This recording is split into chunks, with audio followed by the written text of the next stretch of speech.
भारत ने ऑपरेशन सिंदूर चलाकर पाकिस्तान को दिखा दिया था कि आतंकी मंसूबों को पालने और भारत को इसका शिकार बनाने की कोशिश का अंजाम क्या हो सकता है। पहलगाम में हुए आतंकी हमले का भारत ने ऐसा बदला लिया था जिससे पूरा पाकिस्तान थर्रा उठा था। भारतीय सेना और भारतीय वायुसेना ने पाकिस्तान में वो कहर बरपाया था कि उसके कई शहर जोरदार धमाकों से गूंज उठे थे।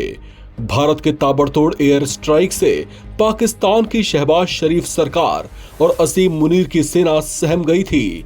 इसके बाद पाकिस्तान बिना किसी सबूत के ढिंढोरा पीटता दिखा था कि उसने भारत के 6 फाइटर जेट्स गिरा दिए हैं। उसके इस झूठ पर अब chief of defence staff general Anil Chauhan का जवाब आया है। सीडीएस अनिल चौहान ने पाकिस्तान के ऐसे दावों को पूरी तरह से खारिज कर दिया। उन्होंने कहा कि पाकिस्तान के ऐसे दावों में कोई सच्चाई नहीं है। भारतीय सेना के chief of defence staff general Anil Chauhan ने शनिवार को सिंगापुर में चल रहे शांग्री-ला डायलॉग के दौरान अपने एक इंटरव्यू में कहा कि जरूरी ये नहीं कि कितने जेट गिराए गए, बल्कि ये देखना जरूरी है कि वो क्यों गिरे। सीडीएस अनिल चौहान ने कहा कि हमने अपनी गलती पहचानी, उसे सुधारा और 2 दिन के अंदर फिर से सभी विमान उड़ाए और लंबी दूरी पर सटीक निशाने भी लगाए। सीडीएस ने पाकिस्तान के इस दावे को गलत बताया कि उसने 6 भारतीय लड़ाकू विमान गिराए थे। हालांकि इस बातचीत के दौरान सीडीएस अनिल चौहान ने यह नहीं बताया कि भारत ने अपने कितने फाइटर जेट्स गंवाए थे। ऑपरेशन सिंदूर के बाद ऐसा पहली बार हुआ जब सेना के वरिष्ठतम अफसर ने पाकिस्तान के साथ हुई झड़प में अपने लड़ाकू विमानों के नुकसान को सार्वजनिक रूप से स्वीकार किया है। सीडीएस अनिल चौहान ने शांग्री-ला डायलॉग के दौरान फर्जी खबरों को लेकर एक बड़ी बात कही। उन्होंने कहा कि ऑपरेशन के दौरान हमने फर्जी खबरों से भी लगातार मुकाबला किया, जिसमें हमारा काफी समय चला गया। उन्होंने कहा कि सशस्त्र बलों का 15% समय फर्जी खबरों का मुकाबला करने में बर्बाद हो गया। सीडीएस ने कहा कि भारत ने हमेशा अपने नैरेटिव को ठोस आधार पर बनाया है, भले ही हम कभी कभी उन्हें प्रस्तुत करने में धीरे रहे हों। उन्होंने कहा कि इन ऑपरेशनों में सीधे तौर पर शामिल होने के नाते मैं ये कह सकता हूं कि साइबर ने संघर्ष की भूमिका निभाई, लेकिन इसका प्रभाव सीमित था। आपको बता दें कि ऑपरेशन के दौरान एक प्रेस ब्रीफिंग में विदेश सचिव विक्रम मिस्त्री ने गलत सूचना फैलाने के लिए पाकिस्तान की आलोचना की थी। इस बातचीत के दौरान सीडीएस अनिल चौहान ने अमेरिकी राष्ट्रपति डोनाल्ड ट्रंप के उस दावे पर कमेंट करने से मना कर दिया जिसमें उनकी ओर से दावा किया गया था कि अमेरिका ने दोनों देशों के बीच परमाणु युद्ध को टालने में सहायता की थी। ऐसा दावा एक तरफा अमेरिका की ओर से किया गया था।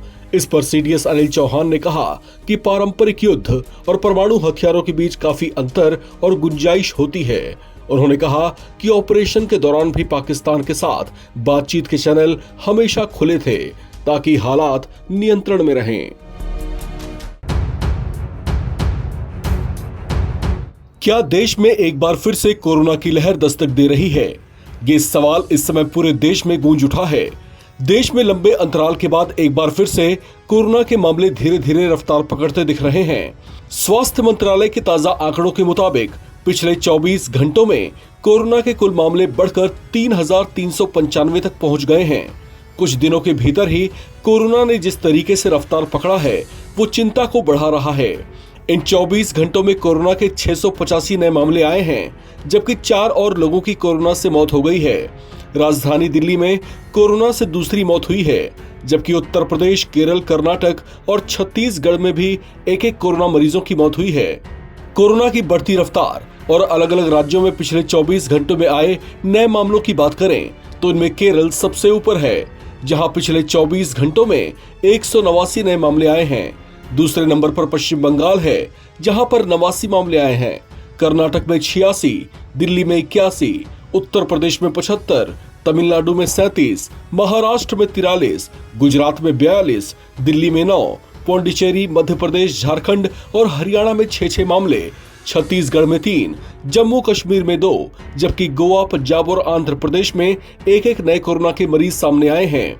अलग अलग राज्यों में कुल एक्टिव मामलों की बात करें तो केरल में इस समय 1,336 कोरोना के मरीज हैं, महाराष्ट्र में 467, दिल्ली में 375, कर्नाटक में 234, पश्चिम बंगाल में 205, तमिलनाडु में 185, उत्तर प्रदेश में 117, गुजरात में 265, पुदुचेरी में 41, राजस्थान में 60, हरियाणा में 26, मध्य प्रदेश में 16, झारखंड में 6, पंजाब में कोरोना के 5 एक्टिव मामले हैं।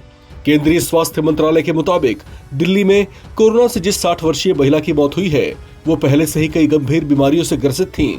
कोविड संक्रमण के बाद उनकी हालत लगातार बिगड़ती गई, जिसके चलते उनकी मौत हुई है। दिल्ली में इस साल कोरोना से मरने वाली ये दूसरी पेशेंट थीं।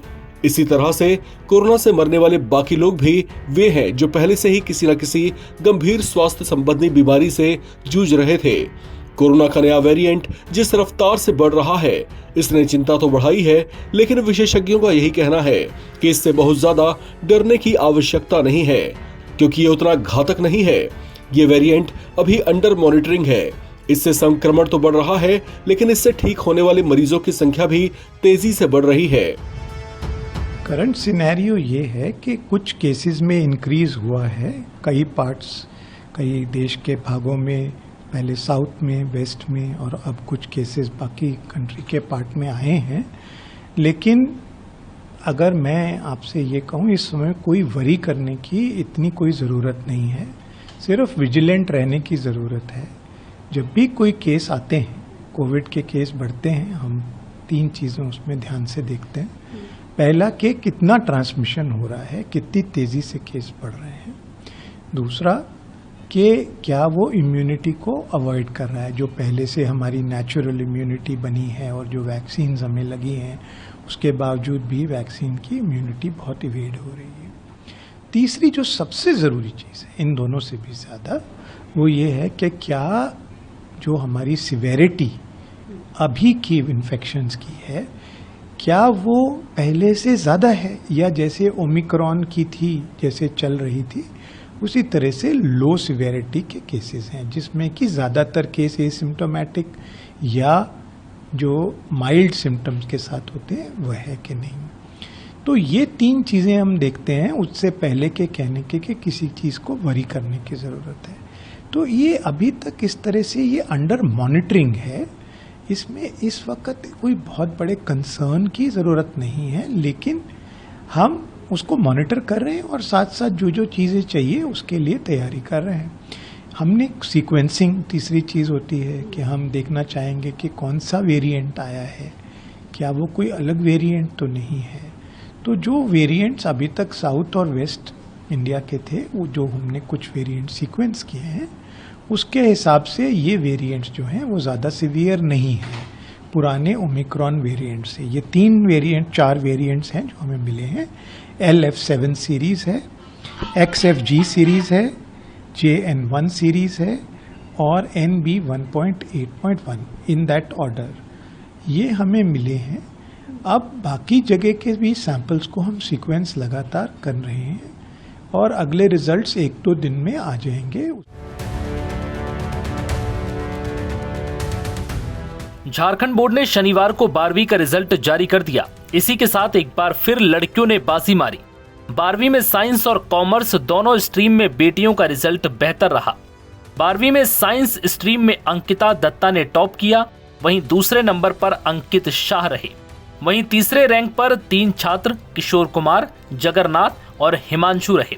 राजकीय कृत हाई स्कूल गोविंदपुर की अंकिता दत्ता ने 477 अंकों के साथ टॉप किया है। वहीं 476 अंकों के साथ दूसरे नंबर पर नोवामुंडी इंटर कॉलेज के अंकित शाह रहे। तीसरे नंबर पर 474 अंकों के साथ किशोर कुमार, जगरनाथ चौधरी और हिमांशु ने अपनी जगह बनाई। वहीं 12वीं में कॉमर्स स्ट्रीम में 476 अंकों के साथ जेवियर गर्ल्स कॉलेज चाईबासा की रेशमा कुमारी ने टॉप किया। दूसरे स्थान पर 475 अंकों के साथ +2 हाई स्कूल मिहिजाम के हनस सेठ रहे। तीसरे स्थान पर भी +2 हाई स्कूल मिहिजाम के पीयूष ने अपनी जगह बनाई। बता दें कि झारखंड बोर्ड इंटर साइंस का रिजल्ट 79.26% और कॉमर्स का 91.2% रहा। साइंस में कुल 98,634 छात्र थे, जिनमें से 78,186 परीक्षा में शामिल हुए। इस साल साइंस का रिजल्ट पिछले साल से 7% बेहतर रहा। वहीं कॉमर्स में कुल 22,066 स्टूडेंट थे, जिनमें से 20,285 पास हुए। दोनों स्ट्रीम में लातेहार जिले का रिजल्ट सबसे बेहतर रहा। इस बार झारखंड 12वीं की परीक्षा में करीब 3.5 लाख छात्रों ने हिस्सा लिया था। आपको बता दें कि झारखंड बोर्ड की 12वीं परीक्षा 11 फरवरी से 4 मार्च 2025 तक आयोजित की गई थी, जिसमें साइंस, कॉमर्स और आर्ट स्ट्रीम के छात्र शामिल हुए थे। प्रैक्टिकल परीक्षाएं 5 से 20 मार्च तक हुई थी। इस परीक्षा को पास करने के लिए छात्रों को हर विषय में कम से कम 33% अंक लाने हैं।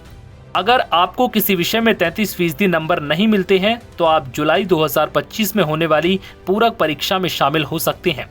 पिछले साल यानी 2024 में 12वीं की तीनों स्ट्रीम का रिजल्ट एक साथ जारी किया गया था, लेकिन इस बार सिर्फ साइंस और कॉमर्स का रिजल्ट घोषित किया गया। झारखंड बोर्ड 12वीं रिजल्ट 2025 डिजी लॉकर पर भी उपलब्ध है। बोर्ड की वेबसाइट क्रैश होने पर स्टूडेंट SMS या डिजी लॉकर से भी मार्कशीट चेक कर सकते हैं। झारखंड बोर्ड 12वीं का रिजल्ट ऑफिशियल वेबसाइट jackresult.com और jack.jharkhand.gov.in पर अपलोड कर दिया गया है। झारखंड बोर्ड 12वीं रिजल्ट 2025 की ओरिजिनल मार्कशीट स्कूल से कलेक्ट करनी होगी। ऑनलाइन मोड में आप सिर्फ प्रोविजनल मार्कशीट ही डाउनलोड कर सकते हैं।